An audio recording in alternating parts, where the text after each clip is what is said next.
very warm welcome to TV47 Weekend on this 4th day of June 2022.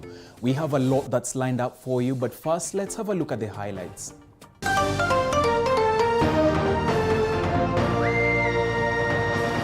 Tonight. Today marks the beginning of a journey to change the destiny of our country. It is all systems go for Deputy President William Ruto as IEBC clears him to run for presidency in the August general election. I've been disqualified from contesting in the upcoming elections. Former Governor Mike Mbuvi-Sonko disqualified from vying in the August polls.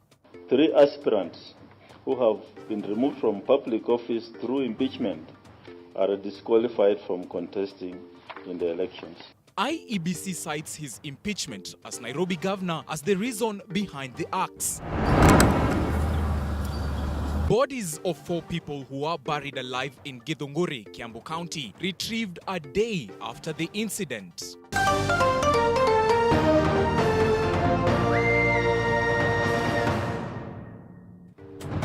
My name is Dennis Otieno. Mbesa is our sign language interpreter. Welcome to the broadcast. Now on to our top story tonight. The Independent Electoral and Boundaries Commission, IEBC, has cleared Deputy President William Ruto to contest in the August 9th presidential contest. Ruto was given the green light to vie for the top seat by IEBC Chair and Presidential Election Returning Officer Wafula Chebukati. David Muthoka reports. Deputy President William Ruto's bid to succeed his boss, President Uhuru Kenyatta, received a shot in the arm on Saturday after the Independent Electoral and Boundaries Commission cleared him to contest in the August presidential poll. Ruto, who was given the nod to contest at the Bomas of Kenya in Nairobi, where the week-long registration of presidential candidates has been ongoing, becomes the 4th candidate to tick all the boxes and book a slot on the ballot paper in the August presidential election. We have looked at your application. I believe you are taken through the process, and I'm satisfied that you have met all the requirements. Today marks the beginning of a journey to change the destiny of our country. Today here is the first step towards 9th August 2022. With the focus now shifting to marshalling as much support as possible ahead of the election, the DP has promised to hit the ground running like never before, promising to liberate the country economically once elected. Kenyans can hardly afford a meal. The price of basic commodities has gone up. The price of bunga has gone up. The price of petrol has gone up. The price of cooking oil has gone up, including for the first time, the price of salt has gone up. Earlier, IEBC chairperson, who is also the presidential election returning officer, Wafula Chebukati, had cleared Agano party leader David Mwaure Wahiga, making him the only 3rd candidate to make the cut in 6 days of registration. Mwaure got the much-needed approval in his 2nd attempt after his application on Friday had been rejected over technicalities. Mwaure, Ruto, Roots Party leader George Wajakoya, and Umoja Summit Party boss Walter Mongare are the only 4 candidates in the race now out of an initial 18 who had made it to the final shortlist. 8 have since fallen by the wayside, with the fate of 6 more, including Azimio presidential flag bearer Raila Odinga, set to be decided tomorrow and on Monday. The clearance of Deputy President William Ruto as the 4th presidential aspirant to be on the ballot paper in the August 9th presidential contest has ultimately paved the way for his bid to be the country's 5th president. David Muthoka, TV47, Nairobi. Well, thank you very much, David Muthoka, for that report. Now, still in the registration of presidential aspirants, the Independent Electoral and Boundaries Commission, IEBC, has issued clearance certificates to various candidates across the country aspiring for various seats in the August elections who have met the Commission's requirement. Paul Munil with the details. With only 65 days to go to the next general election, the Independent Electoral and Boundaries Commission (IEBC) has continued to clear various aspirants across the country. In Kiambu County, the UDA gubernatorial aspirant Senator Kimani Wamatangi today appeared before the IEBC officials, where he was awarded with a certificate to certify him officially as a Kiambu County gubernatorial candidate, having met all the IEBC requirements. Elsewhere in Kirinyaga County, the Independent Electoral and Boundaries Commission today cleared Kirinyaga Women Representative Wangui Ngirichi, Senator Charles Kibiru, former Governor Joseph Ndathi, and Peter Ndamberi, the Kirinyaga Deputy Governor, who are aspiring to unseat Governor Anne Waiguru. Our campaigns, we are launching them today, and we are going for victory, and we are going to sit in the county office, and we are going to sit in the governor's office of Kirinyaga County. Sasa sisi kutoka leo mpaka tarehe 6 mwezi wa 8 tuko mashinani tukikutana na wapiga kura, tukiomba kura na tukiwapatia na tukiwapea zera zetu. In Kakamega County, the former Lugari Member of Parliament Cyrus Jirongo and Major Suleiman Sumba were also cleared by IEBC to run for the Kakamega gubernatorial seat. It doesn't matter what party you are in. It doesn't matter the religion you believe in. We all have to conduct an extremely peaceful election. And let us offer our people solutions to their problems. Wananchi tunawaomba mtupige msasa kuanzia chini mpaka juu. Kama mtu ana dosari la ufisadi, hawezi kukuja kubadilika. The two are among other 7 candidates aspiring for the same seat. In Garissa, former Governor Nadhif Jama has called on the IEBC officials in the area to conduct a free, fair and credible elections in the August polls. We are looking forward to good elections, credible elections, elections that will be free and fair. And therefore, and also you people, the men and women of the media, we also want you people really to support us. We need you guys to be also whistleblowers when it comes to the need to ensure that this thing is being run free and fair. In Nairobi City County, Polycarp Igathe, who is aspiring to be Nairobi City Governor, has also been cleared. Paul Munio TV 47. The Independent Electoral and Boundaries Commission has disqualified former Nairobi Governor Mike Mbuvi Sonko from contesting in the Mombasa gubernatorial race. IEBC Chairperson Wafula Chebukati says the impeached governor is not fit to hold public office. Paul Kirobi with the details. IEBC has locked out several aspirants from contesting in the August election. First on the chopping list was former Nairobi Governor Mike Mbuvi Sonko, whose dream to replace Governor Ali Hassan Joho was cut short after IEBC rejected him. Kiambu senatorial aspirant Karungo Dhangwa and former Mombasa Water CEO Anthony Mkala Chitavi, who is eyeing Mombasa gubernatorial seat, was also rejected for what the Wafula Chebukati-led commission termed as breaching Chapter 6 of the Constitution after failing to pass through the test of Chapter 6 of the Constitution after being impeached on several grounds. Article 75 of the Constitution is self-speaking and self-executing and does not have a proviso or a saving clause. Therefore, the 3 aspirants who have been removed from public office through impeachment are disqualified from contesting in the elections. Others who have been barred from contesting include Nyeri gubernatorial aspirant Dhuo Madhenge and Turkana gubernatorial aspirant Ekamasi Jeremiah Loro Mukai, who are alleged to have presented fake degree documents. The Commission wishes to state that one of the aspirants who is seeking to be a governor was disqualified by the Commission in 2017 general election following the holding of the court in Nyeri Constitutional Election Petition number 1 of 2013.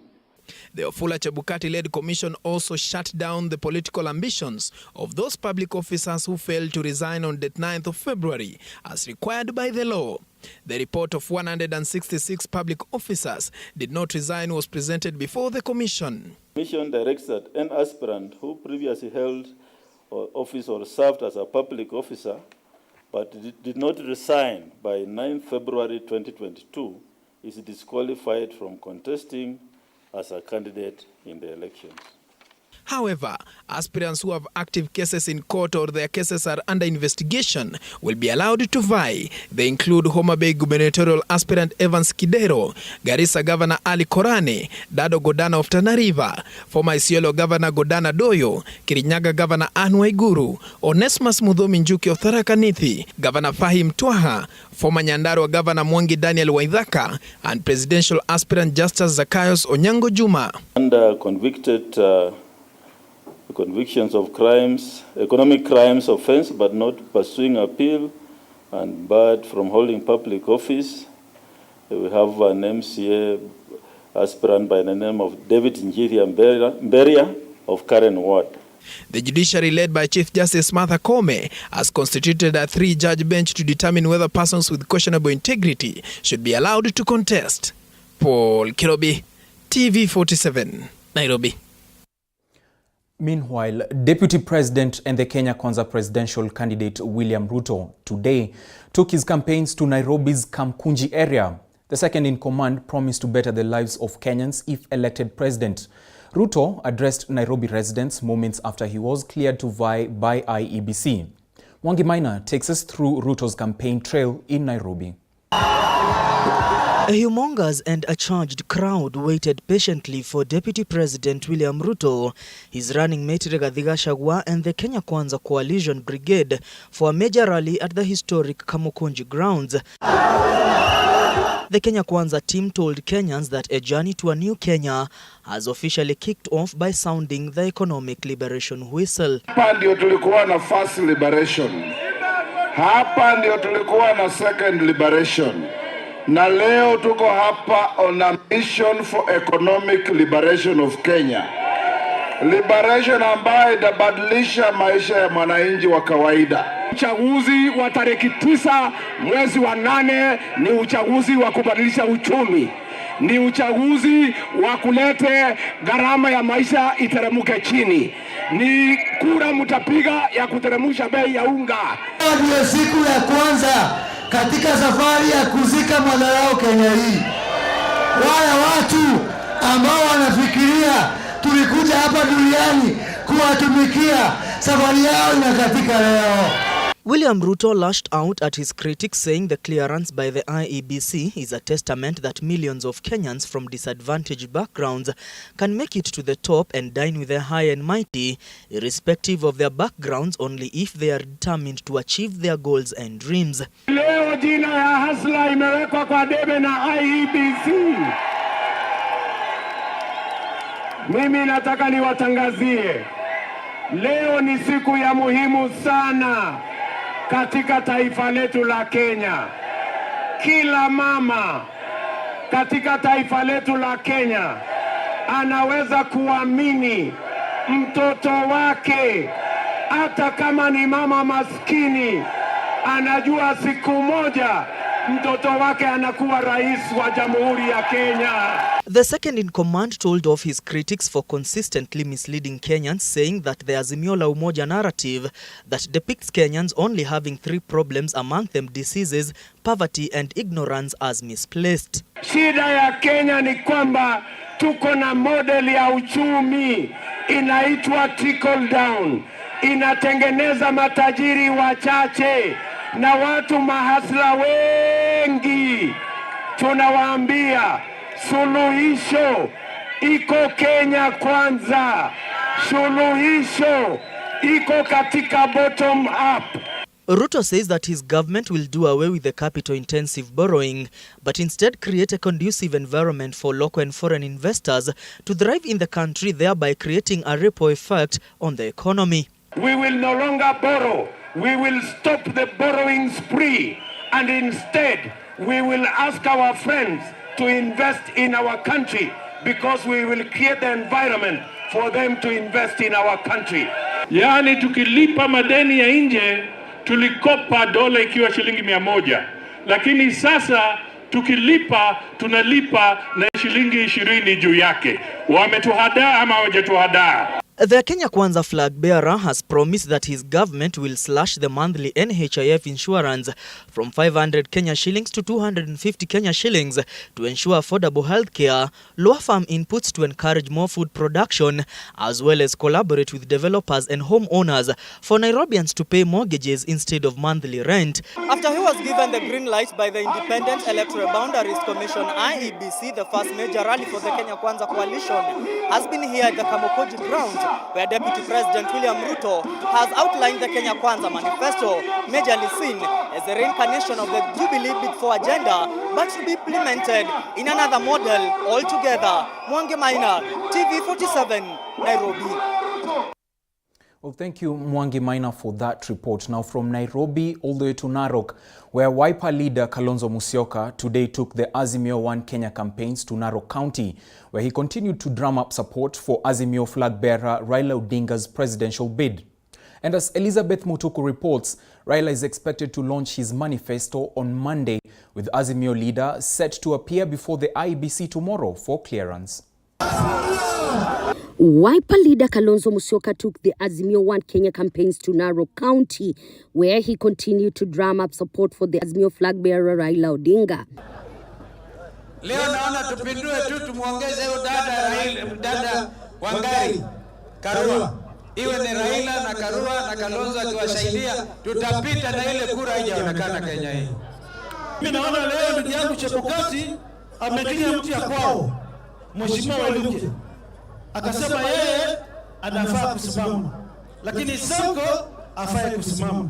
Hiyo ni makosa, kwa sababu Jumatatu kuna kesi ya majaji watatu.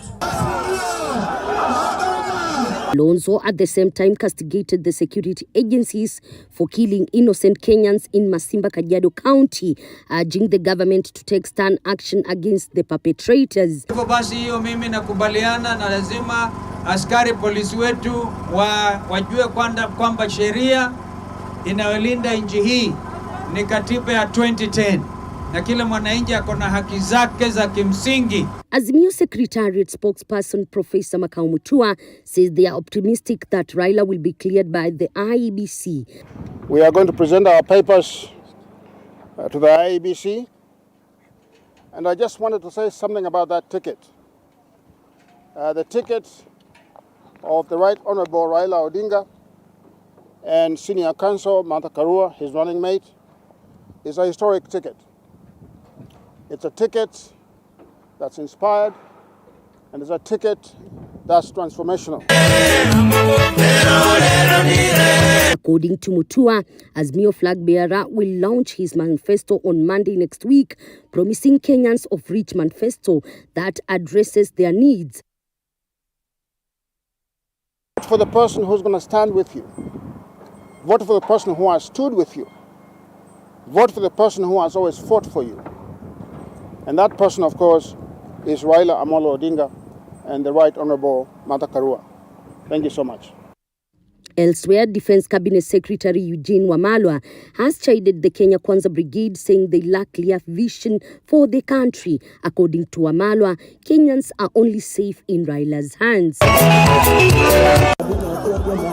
Elizabeth Mutuko, TV47, Nairobi. Elsewhere, Mombasa residents today got the opportunity to interact with senatorial aspirants in the county through a debate. The debate, which was organized by a non-governmental organization, Human Rights Agenda, Huria and Haki Yetu, brought together 11 out of 12 aspirants cleared by the Independent Electoral and Boundaries Commission IEBC to vie in the August 9th general elections. Our reporter Patronila Goren with the details.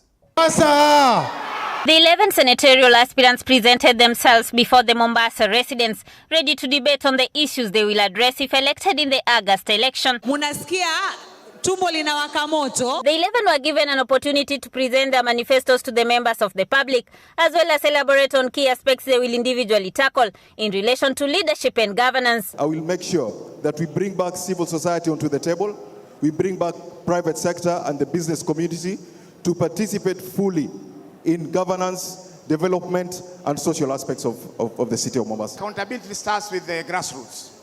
The projects are done in the wards. The first person to be accountable is the person to whom the project is done. And these are the members of the public. Wewe kama senator unaweza kuwa proactive, uweza ukatafutia wafadhili, ukaja ukasaidia watu wako wa Mombasa. Mimi jukumu langu mimi sitawashughulikia, lakini ile wizara itawashughulikia, kwa sababu sipowashughulikia governor lazima nipe majibu kamili. The aspirants were also put to task to elaborate more about their mandate. Incumbents of Mombasa today wanted to vie for the position of the Senate in this county. That will be okay for you? You see, what I believe is my opinion, truthfully. Absolutely, however, that is what we're asking for. You see, what I think is that we have to look for ideal candidates. La Senate, je, wawakilishi hawa wanawakilishwa vipi katika structure? Hilo ndo swali ninalouliza. The Constitution allows the nomination of the physically challenged people whom they are going to represent in the Senate, Parliament. Kama tutakuwa na senator, hawezi ku count ama kuwaeleza wananchi wa Mombasa ile pesa imetoka kwa governor, na anyamaze, mkao mkijua hiyo pesa inatumika kichini chini bila nyinyi kujua. The residents applauded the debate, citing that it was an opportunity for them to vet the aspirants and make a wise decision in the August polls. They have come here to understand, do they really understand their roles as they want to for the Senate? Thirdly, we know that one of the functions of the Senate has been oversight. But is it realistically practical? For instance, the senator that we had was to oversight a deputy party leader from his party and his governor. How realistically, how practical is it for the citizens of this country, of this county? Mpigaji kura anaweza kupata fursa ya kuweza kuengage one on one. Si kama yale majukwaa mengine, mpigaji kura huwa hakuagi na nafasi ya kuweza kumuuliza mgombeaji wake ni nini ataka kufanya. A similar debate is expected to be held in Kilifi and Kwale counties. Jitokeza wazi kuwa watu wana kiu cha kuweza kujua kwa yule kiongozi ambaye ataweza kuwekwa katika mamlaka ni kiongozi ambaye anawakilisha sekta tofauti tofauti. Wananchi wasilalamike katika kipindi hiki cha miaka mitano, wafanye maamuzi ya busara. Patronila Gordon for TV47 in Mombasa County. Now, from Mombasa to a gruesome incident in Kiambu County, where bodies of 4 people who were buried alive after the foundation of a pit latrine they were constructing caved in Githunguri, Kiambu County, and have been retrieved. A multi-agency disaster team led by the Kenya Defence Forces Disaster Response Battalion has today completed the search for the bodies. According to Kiambu Police Commander Perminia Skioi, the foreman and the contractor behind the construction are going to be arrested following the incident. Chepto Boit with the details. The rescue mission for those who were buried alive in Githunguri, Kiambu County has been completed after 4 bodies were retrieved from the 60 feet deep pit latrine a day after the incident occurred at PCEA Mukua Secondary School in Githunguri, Kiambu County. Officers from the Kenya Defence Forces led a multi-agency disaster team including Kenya Police Service, Fire Brigade and National Youth Service in the rescue efforts. The issue of depth was one. The issue of collapsing walls was the second risk. And we mitigated that by trying to excavate and getting access on the latrine, which we did. There was digging of about 20 feet. So we reduced the depth to around 46 feet. Families of the deceased have been informed of the death of their loved ones and are currently undergoing counseling. You cannot do such a project without even having a plan, at a sketch map. Mumeona sketch map? Mumeona any drawings? Hakuna. According to Kiambu Police Commander Perminia Skioi, the foreman and contractor behind the construction of the latrine will be charged with negligence and causing death. He has further called upon those in the masonry industry to follow laid-down laws. Supposed to have the insurance for those workers, but you see even the ones who are constructing, they do not have the licenses which are required. So they are supposed to have all the licenses and also make sure that they have the insurance for the workers, to avoid such incidents in the future. The school has been indefinitely closed following the incident. Chepto Boit, TV47. Such a sad incident, may the souls of the bereaved rest in eternal peace. Now, Education Cabinet Secretary Professor George Magoha has insisted that the CBC curriculum is here to stay. Speaking in Kisumu County, Magoha urged political leaders not to politicize the CBC curriculum. This story was produced by Kasim Wanjiru. Education Cabinet Secretary insists the CBC curriculum is here to stay, rubbishing claims that the system will be scrapped off. Some of us are not politicians, we are just professional workers. So we are going to work and we are going to deliver. So I would like to reiterate the fact that CBC is not going anywhere. And you can see how much money the government has placed in CBC. Speaking in Kisumu, where he inspected CBC classrooms, Magoha urged politicians to stop politicizing the matter, saying it has thrown parents into a panic mode. It's good to play politics. This is your league and it is your profession, isn't it? Don't you have some rules there? At least leave the children out of it. Please leave the children out of it. Because there's in every family, in every part of this country, there are children who are going to school. Why don't you play your politics there? And when you have decided that you want to do certain things, just do them instead of scaring everybody. At the same time, Magoha has promised to complete the construction of 10,000 CBC classrooms before the Jubilee government reign ends on August 9th. By the end of August, at the very latest, I, as Magoha, son of Magoha, shall have delivered the 10,000 classrooms that His Excellency the President said should be ready by the time he's... The ANC leader Musalia Mudavadi has been quoted in a section of media saying that if the Kenya Kwanza leader William Ruto ascends to power, the CBC program will be scrapped off. Well, it's time to get to the sports news, where the national rugby 15s team, Kenya Simbas, were earlier today in fine form as they defeated South Africa's Northwest Leopards with scores of 51-35 in the Currie Cup First Division competition at the RFUEA grounds. Simbas dominated the match from the onset, with Darwin Mukidza and Derek Ashiundu landing 2 converted tries in the first half, as Dominic Coulson extended the lead for Simbas at halftime. Vincent Onyala and Thomas Okello also scored tries for Simbas in the thumping victory. The match marked the first time the Currie Cup First Division competition was held outside of South Africa.